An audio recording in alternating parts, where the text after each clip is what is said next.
Welcome into A to Z Sports Prime Time on this Sunday. No, it's not. It's a Thursday night. Thursday, December the 12th, here in Nashville, Tennessee. We're happy to have you guys in for another episode of the Primetime program. So, when the losing sets in, when all the struggles that a team like the Titans have been experiencing bubble over after months and months of struggle, you start to lash out in a variety of different directions because you want to know, who do you blame?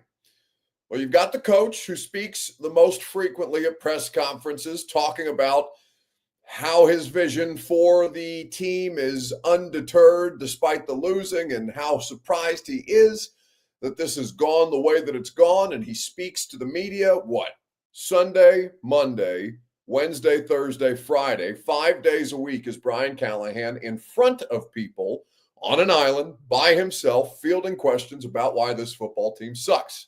Now, Brian Callahan is contractually obligated to do so because he's the head coach. It's a part of why his salary looks the way that it does. That is a convenient part of being a general manager or an owner versus a coach. The coach is the most front-facing member of that leadership group. People want to hear from the coach more often than they do the owner or the general manager, but not when things have gone the way that they have for a team like the Titans. And that's been a talking point for a couple of weeks now, if not months now, what Amy Adams Strunk thinks about how poorly her experiment, for lack of a better term, replacing Mike Vrabel and John Robinson has gone. And the answer is it's a resounding flop, but you'll never hear from her one way or the other, which was the point of Gentry Estes' column in the Tennessean today. Now, Gentry Estes is going to be on the 615 Sessions podcast tomorrow. We're looking forward to having him. I think it's the first time. But what he did today in print or digitally, however you want to look at this, either way, he took a sledgehammer to Amy Adams Strunk as the Titans controlling owner, essentially offering up the theory that there's a lack of institutional control and that fans demand and deserve better, even though it's not a fan writing an op-ed in the Tennessean. It's a media member on behalf of fans, and it makes me wonder how you guys feel about this mess. So I'm going to give you some pieces of it. If you haven't read it just yet, I'm not going to read the entire thing for you like I did on the radio show today because we don't have as much room to work here as we would like, but there are a lot of salient points from this that are worth talking about, and it's why this thing, it's why it's worth bringing up for you guys, because I'm genuinely curious to know how you feel. My whole point, if you listen to the radio show today on that, was like Corey D. Jackson says, that Colin was meh and he doesn't represent us. Well, that's fine if that's your position. That you're entitled to have that position because you're a Titans fan. Gentry is not. I am not, right? We do represent you to an extent, but not the way that not entirely, right? We are not Titans fans. We're Titans media, but we are there to ask questions on behalf of the fan base, even though we are not financially, emotionally, all these different things invested in them. Most of us are not financially or emotionally invested in them. Some people are. Some people work for the team that are at these media things. Obviously, and some, people, like some people in the local TV, or, I think there's probably some people who have been Titans fans in their lifetime who now cover them for a living that probably have their fandom diminished when it becomes a job instead of a hobby. But there's all these kind of things that you have to consider when you do something like Gentry did today, which is go after the owner on behalf of the fans, even understanding that he doesn't speak for fans, but he is trying to. Brandon says, that article definitely represents some of us. And that's kind of where I'm at with this. I think it's pretty split on how Titans fans feel about their organization, about how Titans fans feel about their ownership, and about how all of this stuff has gone down after being told by Amy Adams Strunk 11 months ago that Lombardi Trophy aspirations were the goal, that last season with 6 wins was unacceptable, and this season they'd be lucky to get to 4. And how she's processing all of this stuff in real time, because we never know, because you don't hear from her. Now we're going to work through the things. We're going to work through these things here in the next couple of minutes, or the next the next half hour to 45 minutes. We'll kind of talk through what makes sense and what doesn't, what fans actually want versus what fans aren't terribly interested in. Because I think there are some pieces and parts from Gentry's column that you might agree with. There are some you don't have to agree with the whole thing just because you like some of the points that he made. And I think that there are a couple of different ways to work through that. So that's what we're going to do here tonight. Before we get started, I need you guys to share the broadcast around on Facebook, YouTube, Twitter, and on Twitch. Wherever you are consuming the show, please share the broadcast around. If you're hanging out on Twitter, please retweet it. Facebook Live, you can share now to public. If you're on YouTube or Twitch, like the video while you're there. Subscribe to the channel. Text the link to a friend. While you're at it, we like growing the show. We're going to do a lot of, Bert doesn't know this yet, but Bert and I are going to do a lot of reevaluation of how we do primetime once we get to the off season, which is going to be unpleasant for Bert because it's going to require more work. But we are going to grow this thing in a couple of different ways, and we are strategizing just how to do that. So if you want to get on the ground floor, like so many of you have, text the show to 5 or so friends, and we would appreciate it. 2, Zoe Almighty says, on the idea that I don't represent you guys as fans, he says, we know, Buck, and Indiana sucks, LOL. Listen, nobody is going to tell you that Indiana sucks. The state of Indiana. Indiana University is excellent, but the state of Indiana I could do without entirely. It's why I always laugh when you guys try to allege that I'm a Colts fan, or I'm a double agent, or I'm Andrew Luck in disguise, or something like that. I can give a shit. Guys, I've been a Tennessean longer than I've been an a Hoosier, essentially. I've been a Tennessean longer than I've been a Hoosier at this point in my life, which is crazy to say. Even if that's probably going to bother a lot more of you than the idea of just having me represent you in certain situations. Either way, we are going to the internet says it would be an Indianian. That's not true. Google it. I'm telling you, you're an Indianian. It's a Hoosier. Let's go ahead and start the show. Welcome into A to Z Sports Prime Time from the Zen Sports Studios. I'm your host, Buck Rising. I'm proud, as always, to be presented to you by the wonderful people at the greatest dealership, the South's most trusted Ford dealer. That's Two Rivers Ford. Quality American-made Ford vehicles, award-winning customer service is what they offer. Go to Two Rivers Ford in Mount Juliet or online at tworiversford.com. for more information. By TrueMav Fitness. I'll be at TrueMav tomorrow. You guys know Fridays are my TrueMav day. Your day can be any day that you want it to be. When you go to TrueMavFitness.com, you can sign up for your first workout free. And, of course, Zen Sports, where it's not too late to get your wagers in on Thursday Night Football. Rams and the Niners tonight in San Fran. It's going to be a fun one. You can bet on all your favorite major sports with the promo code ATOZTN in the Zen Sports app. All right. So, Titans are 3-10. So many changes have been made. They talked themselves up way too much this offseason. They got ahead of themselves, whether it was Rand Carthon, whether it was Burke Nihill, whether it was Amy Adams-Strunk. I don't necessarily put this on Callahan. I think he's been pretty measured about this the whole way through. But they screwed up. They have screwed this season up royally. Everybody involved, from ownership on down, through front office to business people to coaching to players. They have royally screwed this up in ways that none of us could have imagined that they would be this bad. They're a national laughingstock. You wanted national attention. You got it with the way that this season is gone. We're the most famous thing about the Tennessee Titans in the absence of Derrick Henry and Mike Vrabel, the two most famous members in recent history of the Tennessee Titans, are the fact that the quarterback is a meme and that people are just now actively looking for Will Levis moments that they can screenshot and put on the internet. It's been a joke. And so the biggest part of this joke is how much it was sold on the front end, because it's a bit of a perfect storm. It's not just that the football team is ass this year. It's the fact that they're currently upselling you guys as their constituency, as their customer base, on the idea of their new mega stadium project that's going to be north of $2 billion, as we well know, that's going to involve some public money, not all public money, but some, and is going to provide the Adams Strunk family generational wealth, whether the Titans are good or not, because they will be able to pack that building full of all manner of events beyond 10 Titans games a year that continue to make them gobs and gobs of money that have absolutely nothing to do with professional football, other than the professional football team that lives here plays their games at that stadium.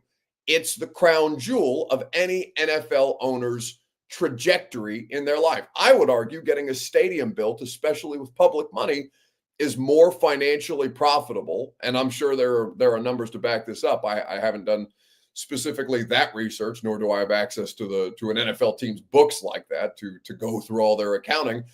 But I would find it very, very easy to believe that a new stadium would make an NFL owner infinitely more money than even winning the Super Bowl would, even as that might run counter because of the financial viability of all the other things that you can do in an NFL stadium, especially one with a dome. So with everything that we're talking about,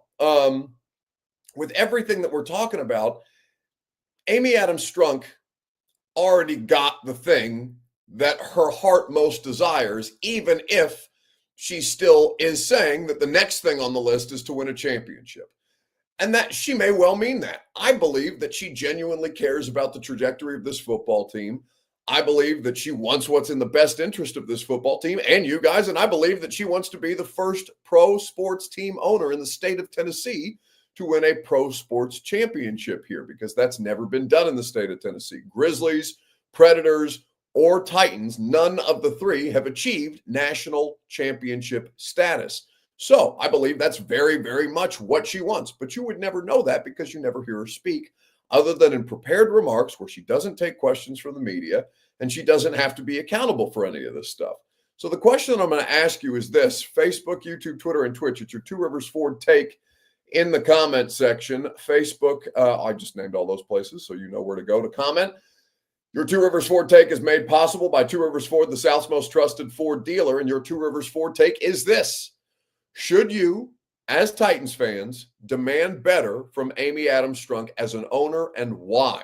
Tell me whether you feel she does owe you more or she doesn't, and what your explanation for your logic is. You can do that, and I'll remind you in the meantime, while Two Rivers Ford is the South's most trusted Ford dealer, they also go above and beyond to make the car buying process fast, easy, and fun. If you're thinking about an F-150 this holiday season, they have their year-end model sale on F-150 specifically. I was just looking at the Ford F-150 Lightning, the electric F-150 the other day. I'm considering, I've only had sugar for 2 years, my Explorer, but I'm thinking about another one here in the not so distant future. Two Rivers Ford is where I shop. It's where so many other millions of Middle Tennesseans over the course of the last 40 years have taken their business, because they do business the right way. Go to Two Rivers Ford in Mount Juliet or online at tworiversford.com. The question is this: do you, and I can't answer it for you.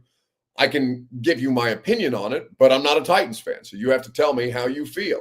Does she owe you more than you're getting right now as the controlling owner of your organization? That's the question that's on the table, because Gentry Estes in the Tennessean is demanding that on behalf of you. Everything else that's being discussed right now, and I'll read you a portion of what Gentry wrote in the Tennessean today, because I do think it hits pretty hard. He is alleging that she's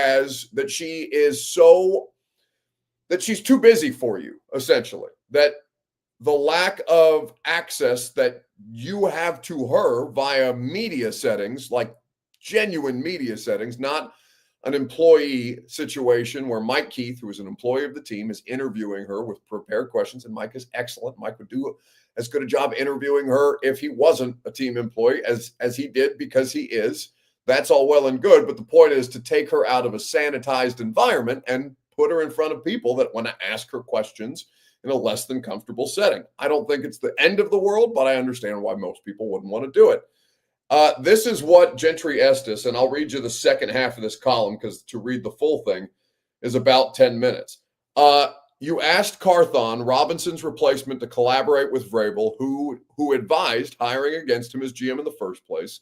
Then when that didn't work, shocker, Vrabel was gone. Carthon was back with more responsibility, but you couldn't resist another curveball. You moved Brinker to a title above Carthon, which didn't exactly scream confidence in your choice of GM, though it did, in true Titan style, perpetuate ambiguity about who's really in charge. He writes further, and I've talked about this, I've called them unserious as a professional football team this year, but not as an organization, because that connotes a deeper issue, right? Gentry writes, this is not how serious NFL organizations do business. Enough.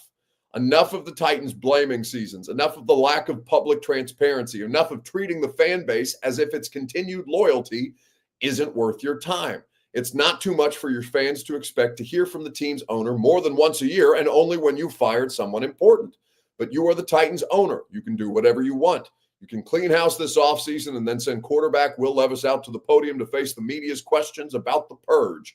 Good luck, Will. And Vrabel was fired, or after Vrabel was fired, Carthon was the person who got sent to the Wolves. He gave an awkward, embarrassing news conference in which he basically acted as if he didn't feel emboldened to speak for the Titans owner, even though that's why he was sent out there. Wasn't his fault. Meanwhile, you gave a 5-minute interview to Mike Keith, the voice of the Titans, in which you told fans of your high expectations, and I'll never apologize for that. You told Titans fans that they deserve, quote, a great team and, quote, a championship, and how you were, quote, prepared to make hard decisions to hopefully get us there sooner.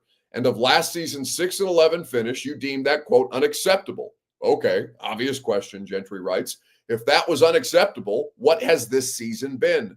I hope Mike Keith gets to ask you soon. That's half of the column from Gentry Estes of the Tennessean, and it's a barn burner. I mean, he really goes at her for the way that she's running this team and the fact that she doesn't give you guys really the time of day that a serious press conference, or not a serious press conference, but just an actual real-life press conference, would afford her the opportunity to have to answer some tougher questions than some of the ones that she's faced or not faced, because she doesn't take questions at press conferences. I have been working here.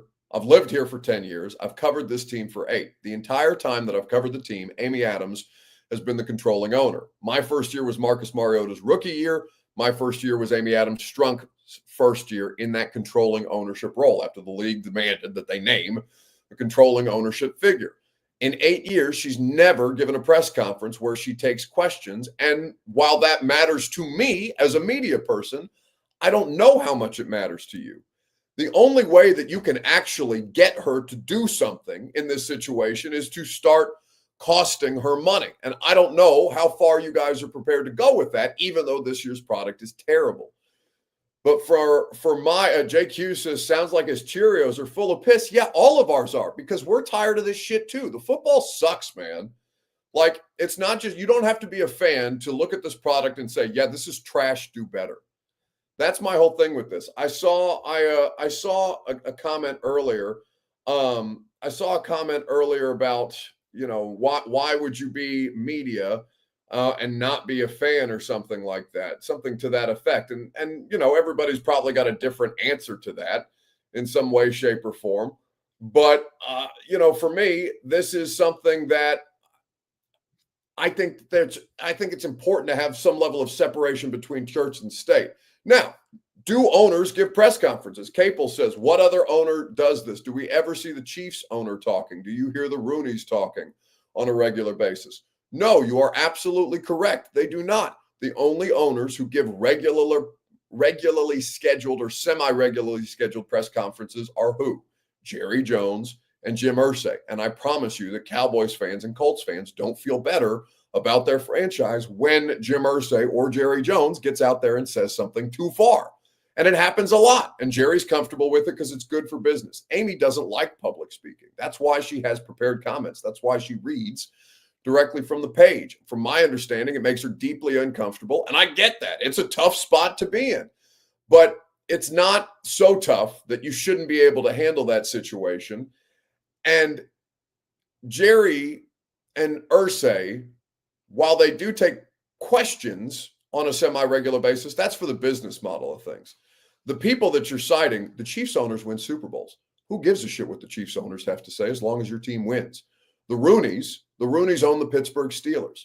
How dare you compare the Titans ownership group to either of those two where they do not have a say? Like, on behalf of all NFL media, how dare you compare that to two of the most stable organizations in the NFL, two of the most successful organizations in the NFL, when this one is most known for not being one of those things. It's most known for, in its one opportunity to win a championship, coming up a yard short and scrounging to even reach that point again.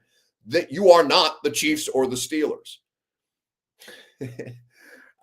I don't think it's that far a leap to make, because your point is well taken about that, but it's a completely ridiculous point to start with because their organizations win. Mike Tomlin's never had a losing season. Who gives a shit what the Roonies have to say? They've got the right coach in place. They've gotten it right. They don't have to say anything. They can sit back, let their product go as it will. They just recently got passed by, not so recently, but within the last 10 years, just then got passed by the New England Patriots as one of the most winning organizations in professional sport, and they still have a bunch of Super Bowl trophies to show for it. You think Pat Mahomes and the Kansas City Chiefs are slowing down anytime soon?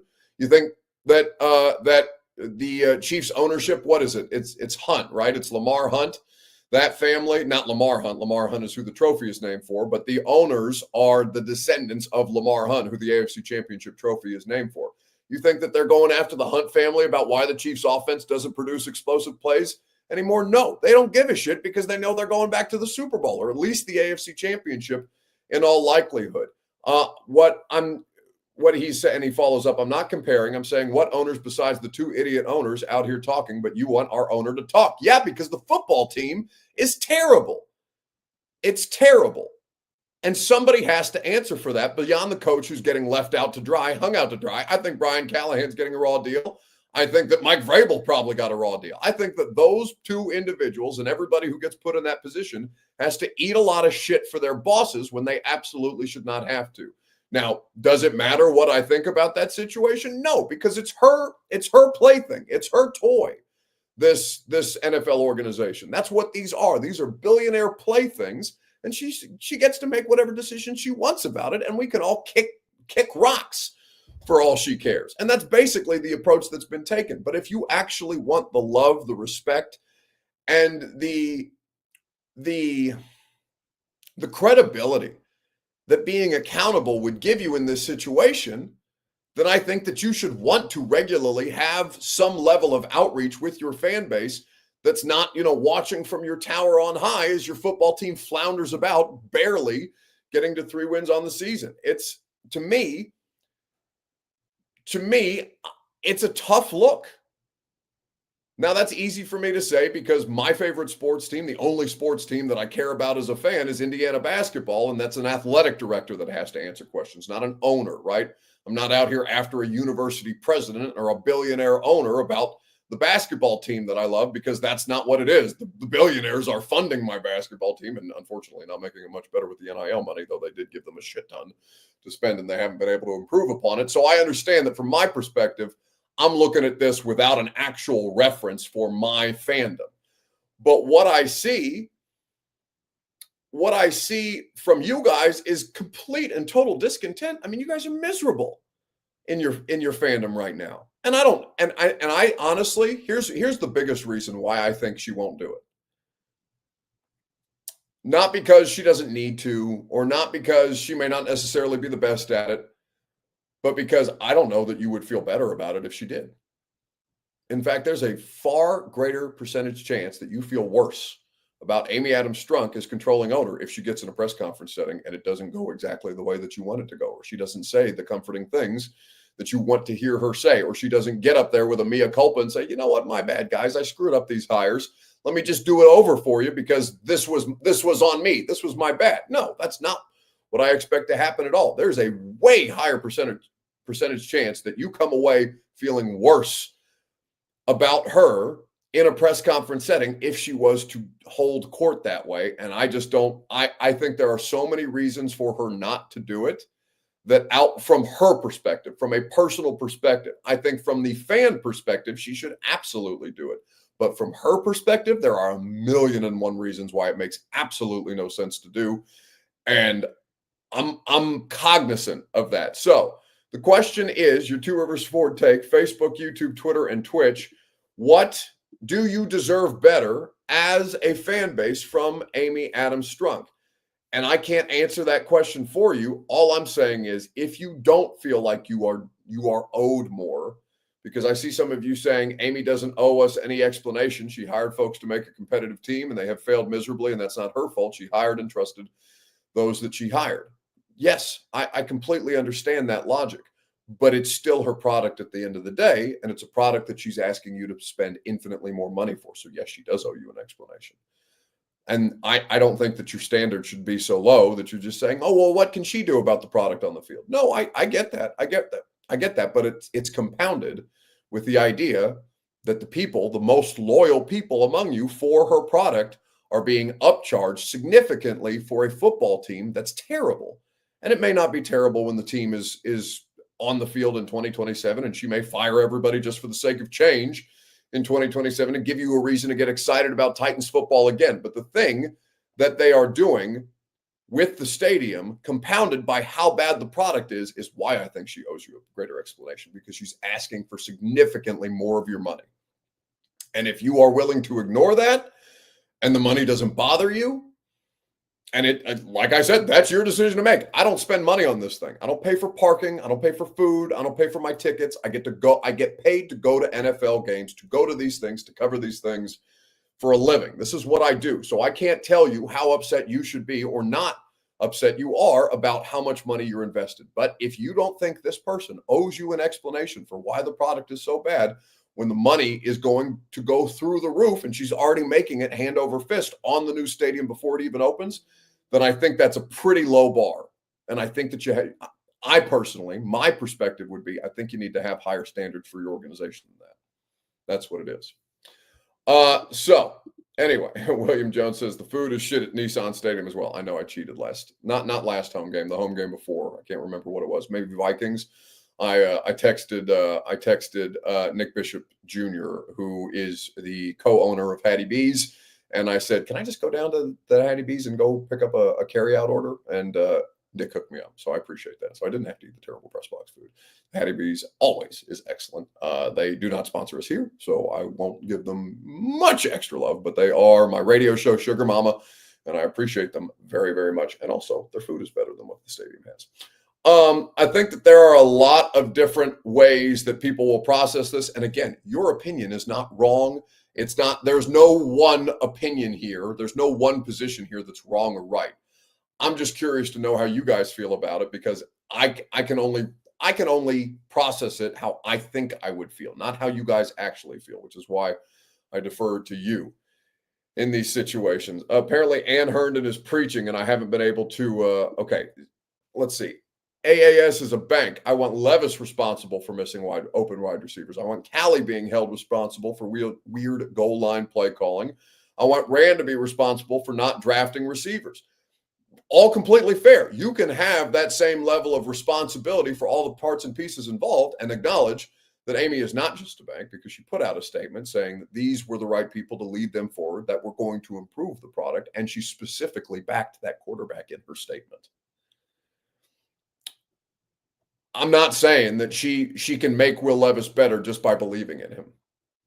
But she also offered to you a reason why you should believe in her decision-making based on all three of those people that you just named that you want more responsibility out of. Again, if you want to defer from other people or defer blame from her onto other people, it's entirely your right to do.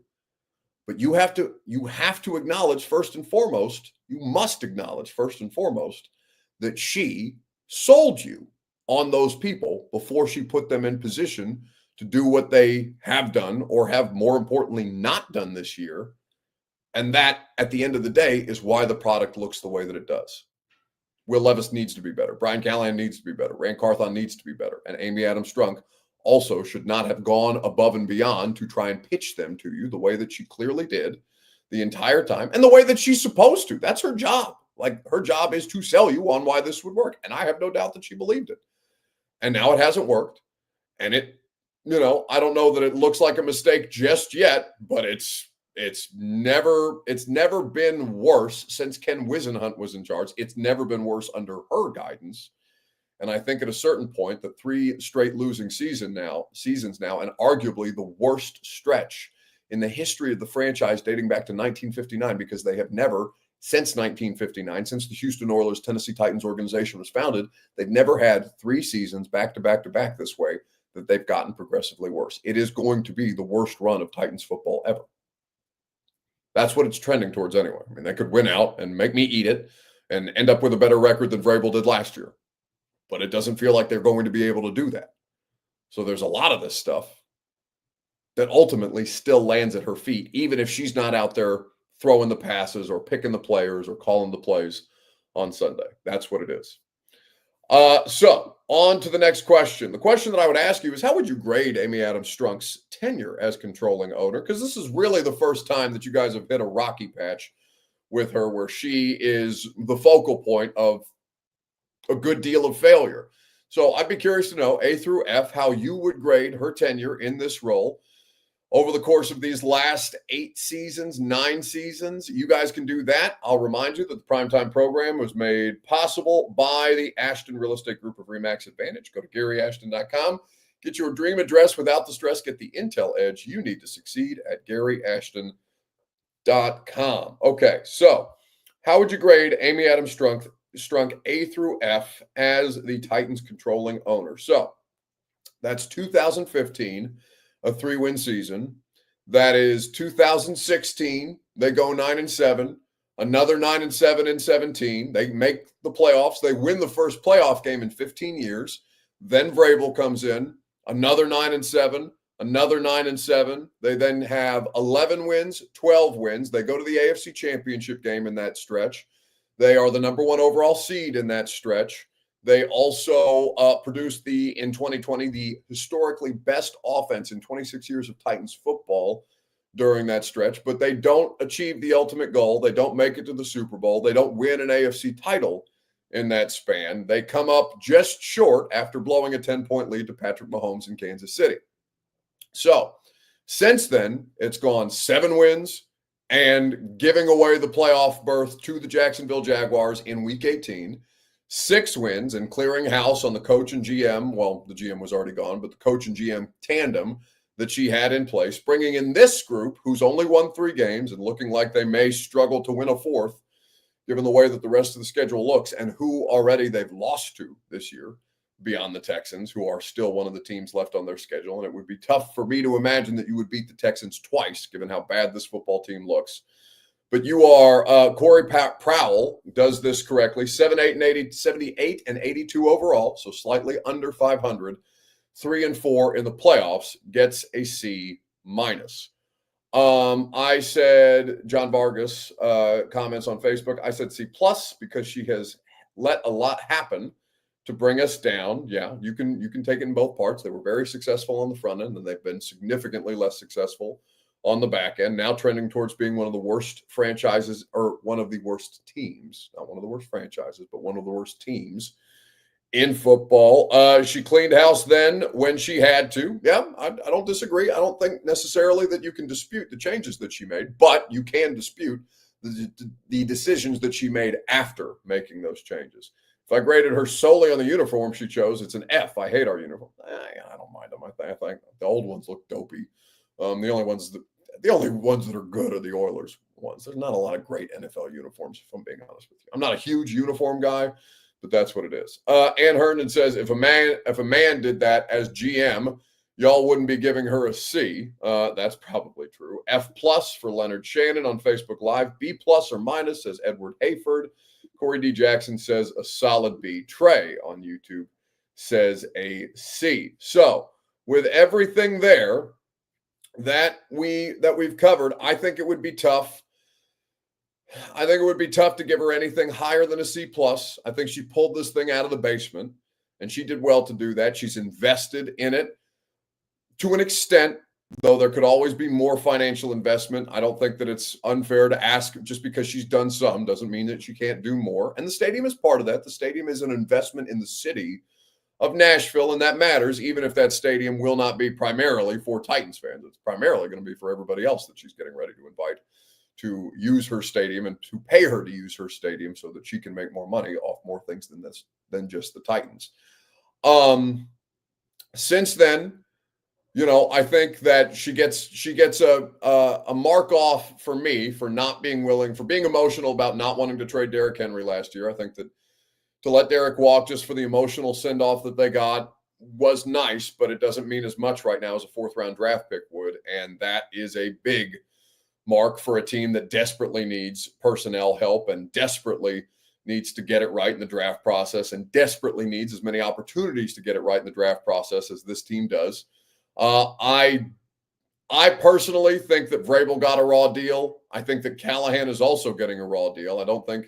I think that it could have been time for a change from Mike, but that the people that she hired were not equipped to do the job that she sold them as being able to do right out of the gates. They've failed miserably. They've failed this year, but I don't think it's all on them. I think that there was way too much upselling in the offseason that made people think that they were going to be markedly better than they had any business being. Ann says, but Buck, these fans would have murdered her for selling Henry off. It doesn't matter. Like, you have to do unpopular things for the benefit of your franchise. Nobody's going to care if Derrick gets moved, if that fourth round pick ends up turning into your right guard of the future, and you actually have a player that can give your quarterback the time that we've all talked about him not having enough of, or the right tackle of the future. You can make the unpopular decision for the right reason. And she didn't do that because she wanted people to continue to show up in a season where there was no reason for people to show up. And yes, you're right. Fans would have shit, but that doesn't matter. Like, it is important to listen to your customers sometimes. You do not have to listen to your customers all the time. And sometimes you need to make the unpopular, uncomfortable choice. She did not do that. What she has replaced Mike Vrabel and John Robinson with have failed miserably. So that currently is a mark against her. Perhaps they can get better. They're probably going to get more time to do so. I would anticipate that, unless they just completely bottom out and don't win another game for the rest of the season, which is maybe in play. But I think that there's so much there to kind of process that on aggregate, it's a better product than when she took it over. There's no disputing that. You have had more success in almost 10 years under Amy Adams-Strunk than you had in the 10 years prior. And you have to give her credit for that. But I don't think you have to give her more credit than a C+. She gets a plus because they did some good things, but they haven't won anything of real consequence. And 2019 is 6 years ago. I don't care about an AFC championship appearance 6 years ago as being one of the feathers in anybody's proverbial cap about what this franchise has accomplished. No, accomplishing things is winning the AFC championship or winning the Super Bowl. I would give you more points for getting to the Super Bowl, but not for being the AFC championship runner-up. That's not sufficient to me. So I think a C+ is fair. And I think that can be, that can also be, you could also say incomplete if you wanted to on the grade that Amy Adams-Strunk is going to get from you, because this is still ongoing and we haven't put a bow on this season just yet. There are some things that could continue to pick up there. All right, weekend bounce back. Who needs to bounce back most in sports? Facebook, YouTube, Twitter, and Twitch. Bert, I'm going to let you tease this video because I don't know what exactly that you have pulled here, but I know it's regarding Luigi Maggione, the person who shot in cold blood the CEO of United Healthcare. And I know healthcare figures are not popular right now, but that does not mean that we should murder them. Okay, so the person that turned in Luigi Maggione is the person who's not going to get the money. So says Jack Mack over at Barstool. Turns out the individual that called the police on Luigi Margione at the McDonald's in Altoona, Pennsylvania, that person will not be getting the $50,000 reward that was put up by the FBI. To receive the FBI award, the McDonald's worker would first have to be nominated by an involved agency and then be approved through the committee. If the Secretary of State were to agree, they would then determine how much money and information provided by the employee is worth, up to, but not likely totaling, the $50,000 advertised. An absolutely disgusting act by our government. Am I shocked? No. Shame, shame, shame. Shame, shame, shame, shame. Give that poor man or woman or young thing that works at McDonald's that money, damn it. If you're willing to report a murderer like in person that way and wait it out and be the person that reported the murderer, you should get the money. Or you should get stitches, because you should never snitch, kids. And this further proves the point that you should never Unless snitch. you know somebody who murdered somebody, and then you should probably snitch. Or you should mind your business. They're not going to pay you. They're not going to pay you. They're not going to pay you that reward. 9 times out of 10, mind your own business. It's terrible. Have a good night. Enjoy your Thursday night football. That's our week of pop culture, our pop culture segment with Bert. Thursday night football is on. The Niners are hosting the Rams tonight. Both teams desperately need this win. Rams at 7-6, coming off a huge win against the Bills, need this to secure their lead in the division. Niners currently lead 3-0 with 7:01 to play. It's going to do it for us tonight. Radio show tomorrow. We'll have Coach Mack. We'll have Dave Lapham of the Bengals Radio Network. We'll have a good time from 10 to 1 on the zone, so be there. If I don't talk to you there, we'll maybe see you. If you go to the Titans-Bengals game, I'll obviously be there doing the Lee Company Countdown to Kickoff on Sunday with Brad Hopkins and Blaine Bishop, so you can come by Gate 3 and say hi if you're going into the game, and if not, then I'll talk to you Monday morning. See you guys. Acapella. Here we go. What's my name again? Jonathan Davis. Can you introduce me as if I was like on Saturday Night Live? Yeah. Like